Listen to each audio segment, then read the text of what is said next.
Halo Mas Bro dan Mbak Bro, kembali dengan Miss Corinna ya. Terima kasih yang sudah setia nonton videonya Miss, yang udah like, udah komen, dan udah subscribe. Wis pokoknya doa Miss selalu untuk Mas Bro dan Mbak Bro deh. Ada yang sudah nge-DM Miss loh, yang pengen kenalan dengan Miss. Boleh sih, tapi Miss ini aslinya Turki, turunan kidul, dan Miss sebagai ancor desa. Jadi ya seadanya, gaya bahasa Miss ya tidak kekinian banget lah. Tapi ya kalau ketinggalan banget, Miss tidak tahu, mungkin terlalu woles ya. Nah, Miss Corinna juga kalau siaran suka ditemani Mbak Google. Kadang-kadang Miss panggil Mbak Google, marah-marah, malah yang dikeluarkan browninya. Maaf ya Mas Bro dan Mbak Bro, karena Mbak Google itu dinasnya kan di cloud. Jadi kadang-kadang suka celemang-celemong, tergantung baterainya. Kalau baterainya tinggi, ya dia bisa ngomong dengan jelas, tapi dengan nada suara yang cuma satu nada aja, meski sudah ngomong beribu-ribu kata. Nah itulah Mbak Google, yang energik, yang smart. Dan istilah kekiniannya itu kamus berjalan. Tapi kuota pantang kendor ya Mas Bro, Mbak Bro. Hayo, ketahuan ngerasani, ngomongin saya dari belakang. Walah, panjang umur Mbak Iya, tadi ngerasani, kan ngerasani pasti dari belakang. Nah sekarang mau langsung, mau ngomong di depan aja Mbak Nih ada yang nge-DM pengen kenal dengan Mbak Google. Terus ada yang pengen denger Mbak Google nyanyi. Terus Miss Corinna kudu piye Mbak? Tidak usah dijawab Miss, biar saja suara saya seperti ini, yang penting otak encer. Kalau dibutuhkan oleh netizen, saya siap menjawabkan. Lagian Miss, di cloud tidak ada private belajar bicara yang bagus. Pasti ada, Mbak aja yang kurang blusukan. Mbak Gug, disyukuri aja, meski suara begitu Mbak kan superior cerdasnya. Mbak, kemarin Miss ikutan ngasdos di Makul Public Speaking. Yuk kita nonton barengan, biar kita makin pinter ngomong, bukan asal teriak-teriakan kayak gini. Kok saya tidak diajak Miss, yang lalu saya diajak loh. Ternyata Miss Corinna tega dengan saya. Ya ditunggu episode yang akan datang. Mau pinter ngatur nada suara kan? Oke lah, kalau begitu tidak ada pilihan lain. Yuk kita dengerin dulu, jangan ngomong terus. Ini mereka calon-calon pembesar loh. Boleh dievaluasi nggak Miss? Sudah nonton aja, Mbak kan bukan dosen. Belajar dulu ngomong do re mi fa sol la si do, bukan do re mi fa sol la si do.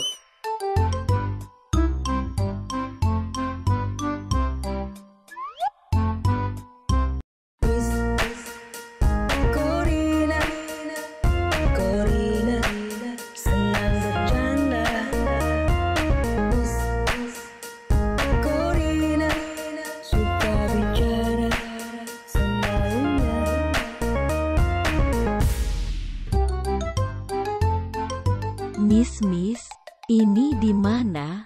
Kok kayak mau nonton sirkus? Mbak, ini ruang praktek presentasi. Lagian pandemi, sirkusnya tutup. Ini kelas kemarin saat Miss ngasdos.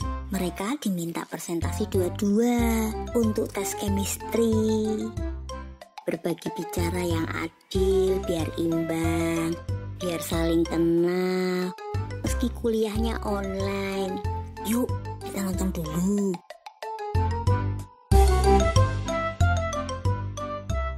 Hai. Kali ini kami akan menyajikan sesuatu yang sangat menarik tentunya. Saya perkenalkan diri dulu. Saya Lois. Dan saya Ferry Zulkarnain Pemaling. Ini berkaitan dengan musik, dan ternyata musik itu luar biasa. Dan saya khususnya dari kecil saya sudah bersentuhan dengan musik, dan sampai hari ini saya masih main piano, keyboard, dan juga gitar saya bisa main. Dan dalam kehidupan saya sehari-hari itu musik sangat dekat, baik musik yang saya dengarkan atau yang saya mainkan, yang saya lakukan keseharian saya itu sangat dekat. Ya, kami memang praktisi musik, jadi menyukai musik. Kalau saya sejak SMP saya suka musik, sampai hari ini tidak pernah lepas dari musik. Hal yang menarik adalah bahwa ternyata musik itu memiliki banyak sekali manfaatnya. Dari apa yang pernah kami pelajari, yang kami cari-cari juga informasi bahwa musik itu ternyata dapat memberikan kemampuan kepada kita untuk tajam dalam berpikir, dalam belajar. Ada pengalaman sih, ya tentunya saya lihat pengalaman yang saya lihat dari adik saya. Kalau belajar itu dengan musik, dia bisa bagus dan nilainya juga bagus. Bagus waktu itu dia juara 1 di daerah itu, hanya dengan belajar dengan musik.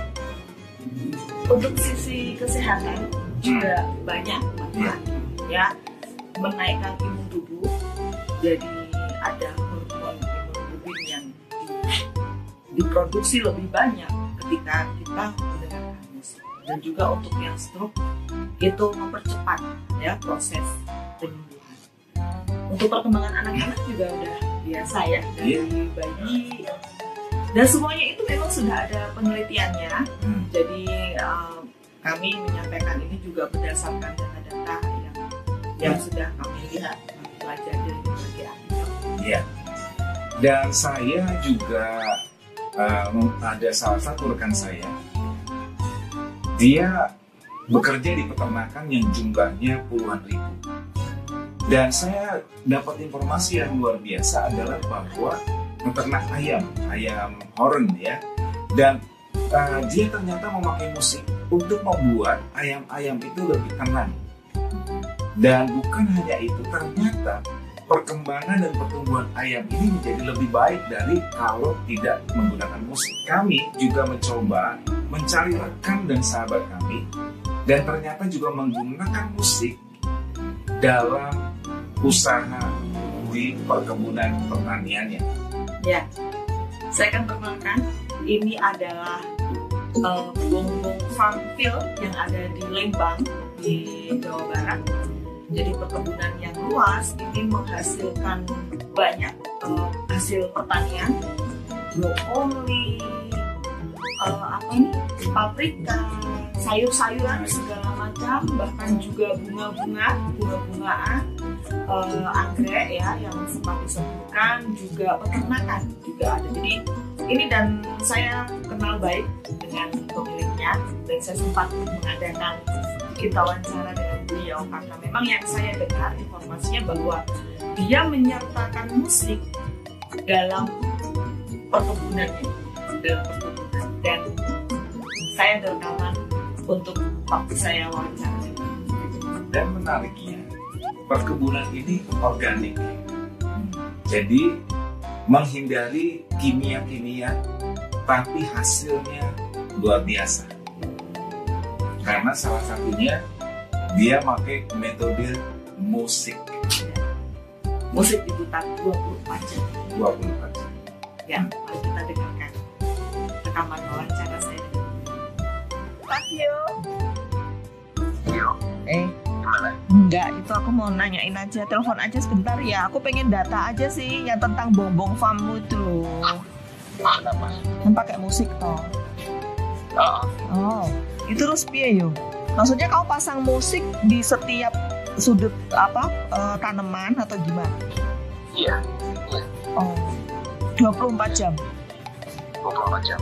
Wow. Yang kontrol itu siapa yo? nggak ada yang kontrol. Oh, Kan istilah kalau malam kan semua kedengaran semua. oh gitu ya. Iya, Jadi kalau kita main ke Bongbong Farm itu apa musiknya itu mengalun ya? mengalun tuh ya. Menga- Dia bunyi. Oh, 24 jam. itu bener ya, Yo. Sudah kamu buktiin ya ke tanamanmu ya. Iya, Artinya kamu pernah nyetel beberapa jenis musik. iya. Hmm. Kalau dangdut juga beda. Musiknya nggak terlalu buah-buahnya atau sayurannya juga nggak terlalu bagus ya. Oh gitu. Kalau Beethoven pada banyak mati, kalau Mozart banyak hidup. Oh, gitu. Mozart musik Jadi meskipun klasik tapi Beethoven itu banyak yang mati. mati semua. Oh karena Beethoven emang nyentak-nyentak ya musiknya tuh ya. Kalau Mozart lebih lembut. Betul. Oh. Semua tanamanku nggak hanya sayuran, tanaman juga mati. Udah ada buktinya kok. Oh gitu. Terus Kalau Sunda gitu, buahnya paprika itu kecil, dia bisa gede. oh yang keningan Sunda. Sunda ya. Oh. Kalau Kamu dangdut tuh meletot semua. udah buktiin ya Yo ya. Keren ya Yo. Jadi musik apa yang paling ideal buat tanaman? Mozart. Oh. Jadi ada respon ya dari buah-buahan, sayuran itu ke musik ya? Iya, bunga, terutama bunga juga. Ya, bunganya lebih awet ya. Oh iya, di tanaman itu? Kayak anggrek itu awet lama. Oh. Lebih lama dari yang nggak didengerin musik? 6 bulan baru rontok. Oh. Ya biasanya anggrek kalau biasa kan 2 bulan udah rontok, 4 bulan, 6 bulan baru rontok. Itu Mozart ya? Oh, Terus aku kalau pagi aku kasih lagu doa, pujian gitu pagi ya. Jadi kita tuh kayak ngasih dia memang ritme pagi doa gitu. Terus nanti jam berapa ya, mulai musik kan sebetulnya kan musik itu kan sebetulnya ritme atau istilah gelombang kehidupan. Kalau kita nggak ada musik rasanya kan hampa. Jadi handphone kita ya ting ting ting ting ting ting itu kan juga musik. Gitu ya. Pengaruh ya. Ya ini di rumah ada kentangin ting ting ting ting ting. Nah, kamu dengar? Oh. Iya. Iya, yang itu juga, ya. Angin juga ada musiknya. Kelentingan itu ya. Iya.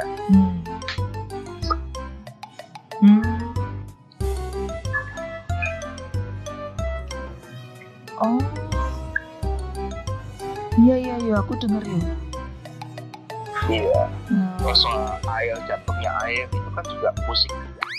Oke. Iya, Pemicunya air.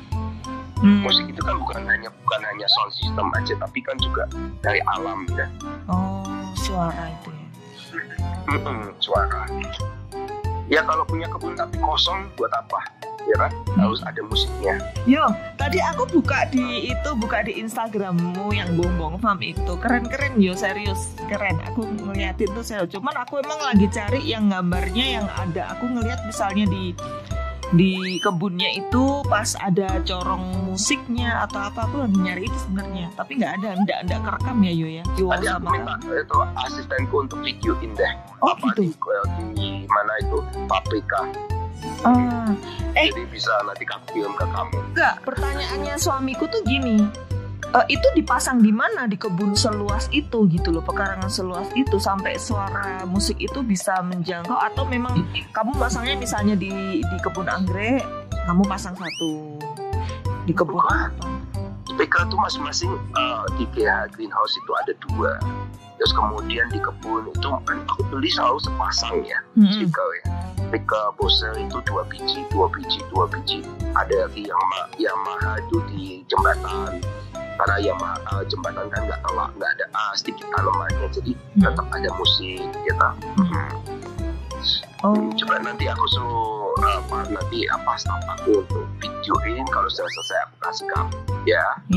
Iya. Thank you ya Yo ya. Thank you ya Yo. Tuhan berkati. Selamat aktivitas hari ini. Iya. Yo, bye. Jadi, ketika kita mendengar ini bahwa kita sekarang tahu, bahkan mungkin lebih sadar lagi bahwa musik itu memiliki keajaiban yang luar biasa dalam kehidupan kita. Jadi jangan sepelekan musik. Bahkan kita juga harus memilih musik-musik yang benar, sehingga itu dapat memberikan pertumbuhan, dapat memberikan kepada kita perkembangan baik kita atau orang-orang atau bahkan hal-hal yang di sekeliling kita. Berkaitan dengan ini, kita ingat penelitian Masaru Emoto, ya, seorang Jepang, dia yang mengamati kristal-kristal air dan musik yang mempengaruhi bentuk dari kristal air ini. Itu ya ini kami sertakan juga, itu sangat pengaruh memang. Jadi beberapa jenis musik tertentu itu bisa sangat mempengaruhi keindahan dari kristal-kristal molekul air ini. Ya, dan itu tadi kenapa dikatakan oleh Ferry kalau musik itu tidak hanya berpengaruh di tanaman, di perkembangan perkebunan, peternakan, tapi juga buat diri kita, ya. Karena berpacu dari penelitian Masaru Emoto itu kan tentang air, dan tubuh kita 80% adalah air. Jadi ketika kita mendengar musik, bersentuhan dengan musik, itu pasti akan sangat mempengaruhi perkembangan badan.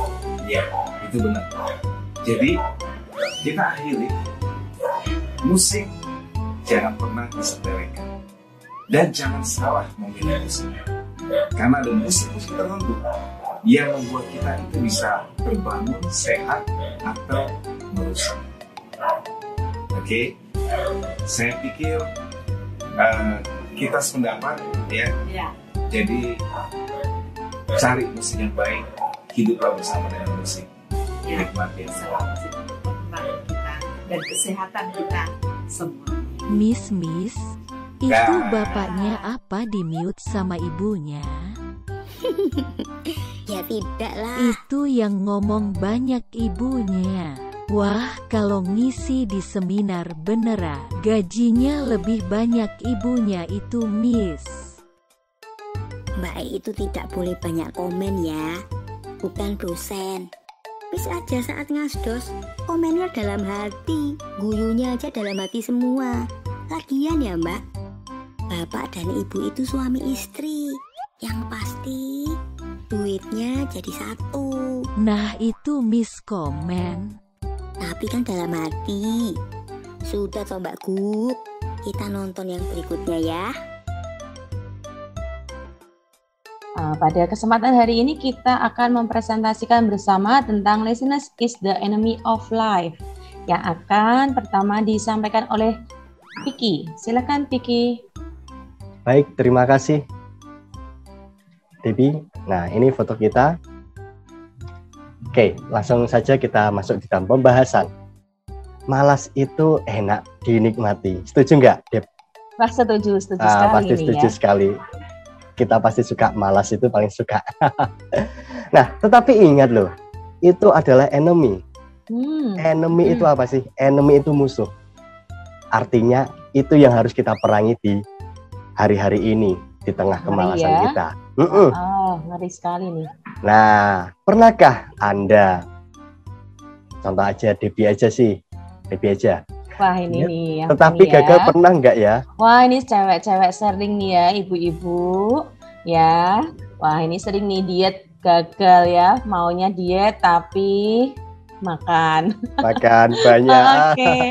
Atau WO tapi cuma beberapa menit mungkin saja gitu ya. Iya nih, terus olahraga tetapi mager ya. Apalagi hujan, ada godaan, ada yang jual bakso, jual es. Kemudian ini biasanya yang ketiga ini para mahasiswa janji mengerjakan tugas tapi akhirnya tertunda. Siapa coba yang di sini seperti ini, angkat tangannya? Siapa nih? Saya ngaku. Nah, mau tahu penyebabnya? Apa penyebab malas itu? Nah, kita akan lihat ada 5. Yang pertama, penyebab malas adalah karena penundaan, yaitu ketika kita diperhadapkan dengan tugas-tugas sederhana, akhirnya menumpuk. Karena kita berpikir bahwa hal itu nanti bisa dikerjakan, akhirnya kita malas, dan akhirnya kerjaan itu menumpuk. Kemudian yang kedua, karena ada gangguan. Seperti apa gangguan itu? Misalkan saja kita sedang fokus mengerjakan sesuatu atau melakukan sesuatu, ternyata ada sebuah gangguan. Misalkan ada chatting yang masuk. Anak juga bisa, yang punya anak nangis, rewel, minta diganti popoknya dan sebagainya. Ada notif di Twitter, di Telegram, ini sering Instagram. Ini sering. Akhirnya kita kebablasan.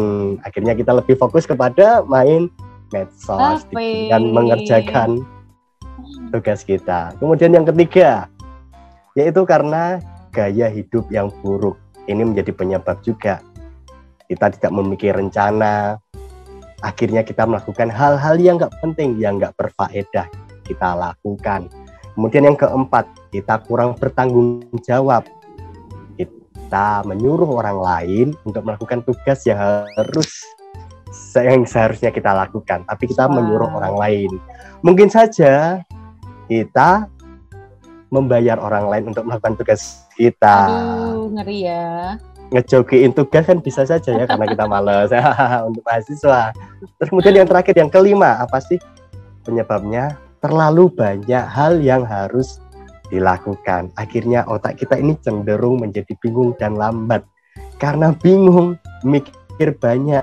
Mana dulu yang harus kita kerjain. Seperti akhirnya kita poin 5 ya. Gitu. Karena udah banyak ya hal yang menumpuk di pikiran ya, Deb ya. Iya, betul Vicky nih. Ya, wah, ini berarti masuk kemalasan ini ya. Ya, betul, kemalasan sekali. Oke, ini ada 5 jenis kemalasan yang nanti akan dijelaskan oleh rekan saya, Debbie. Silakan, Deb. Oke, pada kesempatan ini saya akan bahas 5 jenis kemalasan menurut IDN Times. Apa saja? Kita lihat bersama bahwa yang pertama itu malas berbicara langsung dengan orang lain. Yang kedua, malas mengecek fakta. Nih biasanya kaum Hawa ini ya, yang lebih cepat tergoda hoax nih ya. Oke. Gosip-gosip nih. Wah, bahaya nih ya. Yang ketiga, malas menjaga kebersihan. Saat pandemi gini ya, Fik ya. Aduh, ini harus hati-hati ya. Nggak boleh, kita harus ingat prokes ketat. Lalu kita juga harus lebih sanitizer ya. Iya, lebih ditingkatkan ini. Harusnya nggak boleh nih malas menjaga kebersihan ini. Bapak-bapak biasanya ya pulang dari kerja, aduh lupa ketemu anak, langsung peluk ibu-ibunya, langsung cuci dulu ya, mandi dulu. Di sini harus saling mengingatkan ini. Yang keempat, malas menjaga keamanan. Ya, di sini deket nggak usah pakai helm nggak apa-apa ya. Gitu. Wah, bahaya nih ya. Yang kelima, malas merencanakan masa depan. Ya, ini biasanya ya sudahlah, tabungan nggak usah yang nanti dipikir nanti. Ya, ini ternyata juga termasuk jenis kemalasan ini ya, Fik ya. Ya, betul. Oke, selanjutnya apa ya, Fik ya? Ciri. Wow, ini ciri orang malas. Apa sih ciri orang malas? Kita lihat bersama bahwa yang pertama selalu mencari alasan. Wah, alasannya banyak nih ya. Alasannya banyak ini. Oke, yang kemudian tidak mau melakukan sesuatu, takut menghadapi masalah, berpikir negatif, pesimis, tidak mengandalkan Tuhan. Waduh, merasa kuat ya, bisa gitu ya. Ngeri sekali nih ya. Tidak mau berjuang. Ternyata ini ciri orang malas ya. Ya, yang termasuk di mana nih, bagian mana ya, Fik ya? Kamu ada berapa, Dep? Ini kita berapa nih ya? Oke. Solusi yang harus kita lakukan, yang harus kita apa nih solusinya tingkatkan di dalam diri kita. Silahkan, Dep, untuk melanjutkan. Kita lihat sama-sama ya. Ya, kita mau belajar bersama nih. Solusinya ternyata, kalau kita lihat ya Vicky ya, dari semua negara ini yang negara yang rajin ini negara mana, Fik? Kira-kira, Fik? Jepang pastinya. Sudah terkenal sampai sekarang ini. Sudah terkenal sekali nih orang-orang Jepang itu rajin-rajin ya. Kita mau belajar bersama dengan kebiasaan atau kebudayaan masyarakat Jepang. Itu yang kita kenal itu dengan nama metode Kaizen. Ya, metode Kaizen itu apa? Ini kita lihat sama. Kai itu berubah, Sen itu kebijaksanaan ya. Di sini orang-orang masyarakat Jepang itu melakukan metode ini, yaitu melakukan prinsip 1 menit ya, dengan apa? Melakukan hal tertentu selama 1 menit pada jam yang sama, mengulang berbagai rutinitas ya, dari rutinitas kecil menjadi budaya. Wow, atau yang bisa disebut kebiasaan ya, gitu ya. Iya, betul. Jadi ini yang dulunya tidak biasa jadi dibiasakan, jadi akhirnya berbudaya. Wah, ini bagus sekali nih ya. Kemudian yang kedua itu kita mau belajar bersama-sama itu menurut buku The Magic of Talking. Wow, ini apa saja ya solusi dari kemalasan? Yang pertama itu olahraga, Fik, ternyata. Wah, harus rajin ya nih. Harus rajin ini ya. Supaya energi kita apa ya? Lebih energi gitu ya. Betul. Karena dengan olahraga kan mungkin hormon juga ya. Jadi apa? Terbakar gitu ya. Jadi semuanya otot-otot juga. Kemudian yang selain olahraga ya, yang kedua itu tetapkan batas waktu untuk memulai. Ya, di sini harus ada target ya, jangka panjang, jangka pendeknya, apa yang harus kita tetapkan gitu ya. Jadi jelas ya. Oh, mau mengerjakan besok, mau mengerjakan, mungkin bisa punya buku ya, punya agenda khusus ya, Fik ya, untuk dicatat besok akan mengerjakan apa nih yang harus, apalagi nih kalau kaum eksekutif yang bisnis yang super sibuk ya, atau ibu-ibu rumah tangga mungkin, Fik, ibu-ibu rumah tangga ya, yang dimana ini anak-anak sekolah online, kemudian dengan masih ada mungkin ibu rumah tangga yang bekerja juga. Wow, ini luar biasa. Mungkin bisa salah satunya menetapkan batas waktu memulai, target. Oh ya, harus dilakukan ini. Kemudian yang ketiga itu ciptakan urgensi, prioritas. Dan yang keempat, perhatikan pada manfaatnya. Wow, ini keren ya. Oke, selanjutnya bahwa apa? Ini benar sekali bahwa orang yang bekerja keras pasti dapat bertahan. Wah, betul ya, Fik ya. Di zaman pandemi sekarang ya, Fik ya. Kalau kita nggak kerja keras, tapi pandemi ini banyak orang di rumah loh, Fik. Iya, kalau kita nggak kerja keras ya kita pasti akan dibunuh, kita akan tidak punya kerjaan atau mungkin usaha kita bisa menurun dan lain sebagainya. Betul sekali. Jadi meskipun WFH, work from home, tidak mematahkan semangat kita untuk bekerja keras ya. Oke. Wow, apalagi ya? Oleh sebab itu kita harus apa, Vicky? Buang kemalasan, kita akan raih kesuksesan. Oke, ayo kita yang malas-malas jangan malas lagi ya. Yuk kita bangkit bersama, kita kerja keras, pasti Tuhan kasih berkat berlimpah. Amin. Oke, terima kasih. Demikian presentasi dari kami, dari Debbie juga. Dari Vicky, Alan. Oke, sampai di sini. Tuhan Yesus memberkati. God bless. Tuhan Yesus memberkati. God bless. Itu suami istri juga ya, Miss? Kok studionya sama? Terus masnya tangannya kelihatan? Kok mbaknya tidak kelihatan? Ya, Miss. Itu namanya background. Meski tidak suami istri, maksudnya Mbak Guk, chemistry-nya nyambung ya. Tapi pertanyaan saya, kemana tangannya mbaknya yang cantik itu? Aduh mbak mules pala Barbie. Wah, perutnya pusing ya, Miss. Tapi dijawab dulu tangannya di mana? Ya nggak tahu toh mbak. Mungkin mbaknya habis bikin jamu kunir asem. Kukunya kuning semua, jadi tidak dilihatkan tangannya. Kan malu sama masnya. Atau pas render ketutupan green screen, jadi kepotong. Sudah Mbak, nyesel ngajak nonton presentasi. Komennya aja melebihi dosen. Mas Bro dan Mbak Bro, matur thank you. Mohon maaf ya, demi konten ngasdos. Nah, untuk mbak-mbak dan mas-mas mahasiswa yang presentasi, karena tidak disertakan IG-nya, ya followernya gak nambah. Mas Bro dan Mbak Bro, sampai jumpa.